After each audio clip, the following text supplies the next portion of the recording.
الحمد للہ رب العالمین والعاقبۃ للمتقین والصلاۃ والسلام علی سید الانبیاء والمرسلین وعلی آلہ وصحابہ اجمعین، اما بعد، فاعوذ باللہ من الشیطان الرجیم، بسم اللہ الرحمن الرحیم۔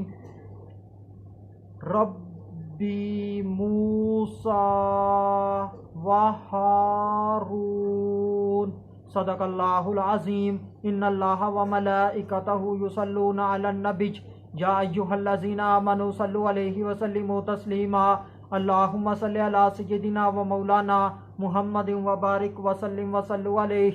الصلاۃ والسلام علیک یا سیدی یا رسول اللہ، الصلاۃ والسلام علیک یا سیدی یا حبیب اللہ، الصلاۃ والسلام علیک یا سیدی یا محمد رسول اللہ صلی اللہ علیہ وآلہ وسلم۔ اللہ تبارک و تعالیٰ کی حمد و ثنا اور اس کے پیارے حبیب حضرت محمد صلی اللہ علیہ وآلہ وسلم کے ذات اقدس پر درود و اسلام کا نذرانہ پیش کرنے کے بعد میں سچے دل سے دعا گو ہوں کہ اللہ عز و جل مجھے حق سچ ٹھیک ٹھیک بیان کرنے کی توفیق عطا فرمائے۔ اگر اس میں کوئی غلطی کوتاہی ہو تو اللہ عز و جل اپنے شان کریمی کے صدقے سے مجھ بندہ ناچیز کو معافی عطا فرمائے۔ دعائیہ کلمات کے بعد آج کا جو میرا عنوان ہے وہ ہے جادوگروں کا اللہ کی صفات بیان کرنا۔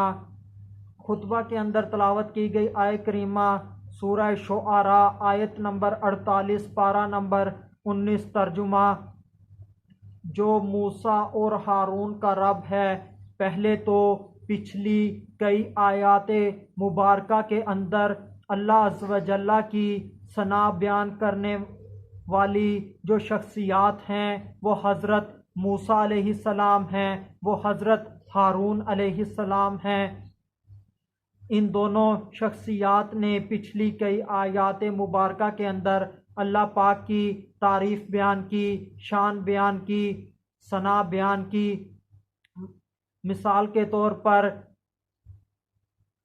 آسمان کا رب اور زمین کا رب اور جو کچھ ان دونوں کے درمیان ہے ان سب کا رب، اس کے علاوہ مشرق کا رب، مغرب کا رب اور جو کچھ ان دونوں کے درمیان ہے ان سب کا رب، اور تمہارا رب اور تمہارے آباء و اجداد کا رب وغیرہ وغیرہ۔ یہ صفات، یہ شانیں، یہ تعریفیں حضرت موسیٰ اور حضرت ہارون علیہ السلام نے اللہ عز و جل کی فرمائی ہیں۔ مگر اس آیت کریمہ کے اندر اور اس سے پچھلی آیت مبارکہ کے اندر اللہ عز و جل کی تعریف بیان کرنے والی ذاتیں، شان بیان کرنے والی ذاتیں، حمد بیان کرنے والی ذاتیں وہ جادوگر ہیں۔ جادوگر اللہ عز و جل کے اوپر ایمان لے آئے ہیں۔ جادوگروں نے دو طرح سے اللہ عز و جل کی صفات کو بیان کیا ہے۔ پہلا اس طرح کے تمام کی تمام جہانوں کے اندر جتنی کی جتنی ساری کی ساری مخلوقات کا رب اللہ عز و جل اتنا بڑا رب ہے، اور حضرت موسیٰ علیہ السلام کو پالنے والا اور حضرت ہارون علیہ السلام کو پالنے والا وہ اللہ۔ اس طرح سے جادوگروں نے حضرت اللہ عز و جل کی شانیں بیان کی ہیں، اللہ عز و جل کی تعریف بیان کی ہے، اللہ عز و جل کی ثنا بیان کی ہے۔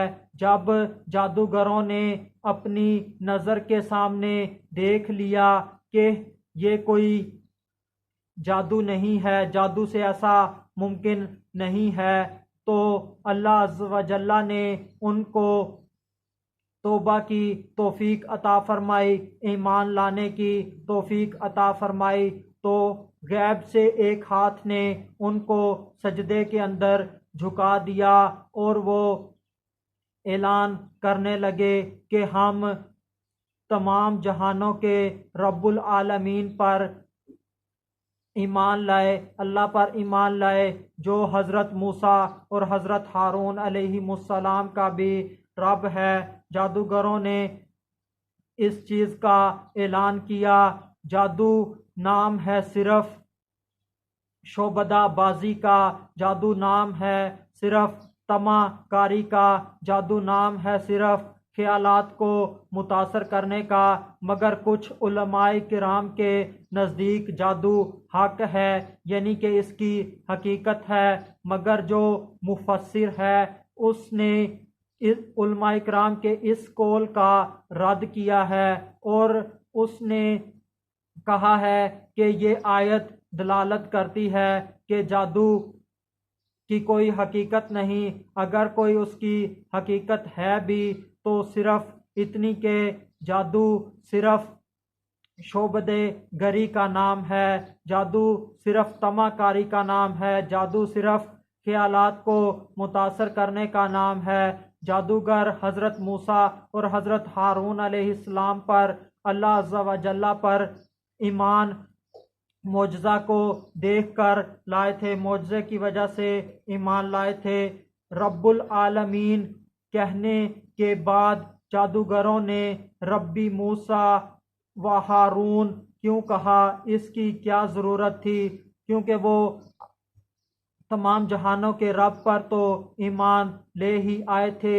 اس کی وجہ یہ ہے کہ انہوں نے بات کو واضح کیا ہے، حقیقت کو واضح کیا ہے، کیونکہ اس وقت لوگ بندوں کی عبادت کرتے تھے، جیسے کہ فرعون رب بنا ہوا تھا، اور فرعون نے اپنے متعلق کہا انا ربکم الاعلی، یعنی کہ میں تمہارا سب سے اعلیٰ رب ہوں۔ اس وقت بندوں کی عبادت ہوتی تھی، اور فرعون نے شاید یہ سمجھا ہو کہ رب العالمین میں ہوں، میرے متعلق کہہ رہے ہیں۔ اس خیال کو، اس وہم کو دور کرنے کے لیے جادوگروں نے کہا ربی موسیٰ و ہارون، تو اس سے بات واضح ہو گئی، بات کلیئر ہو گئی کہ انہوں نے فرعون کو رب نہیں مانا، بلکہ انہوں نے حضرت موسیٰ، حضرت ہارون علیہ السلام کے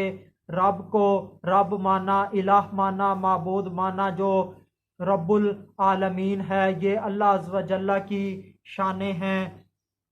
ایک رسول کے لیے، ایک نبی کے لیے یہ کتنی خوشی کی بات ہوگی کہ کوئی جب ان کے دین میں داخل ہوتا ہوگا، جب کوئی ان کی رسالت کو، ان کی نبوت کو مانتا ہوگا، اللہ عز و جل کی توحید کو مانتا ہوگا۔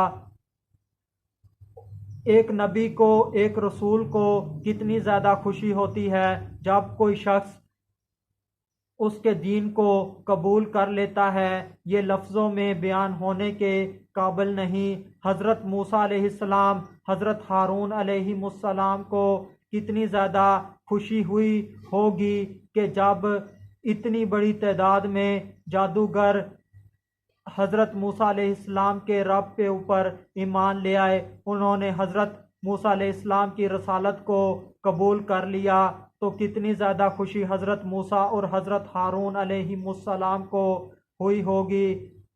آخر میں اللہ عز و جل سے دعا ہے کہ اللہ عز و جل ہمیں قرآن کے اوپر عمل کرنے کی توفیق عطا فرمائے۔ وما علینا الا البلاغ المبین۔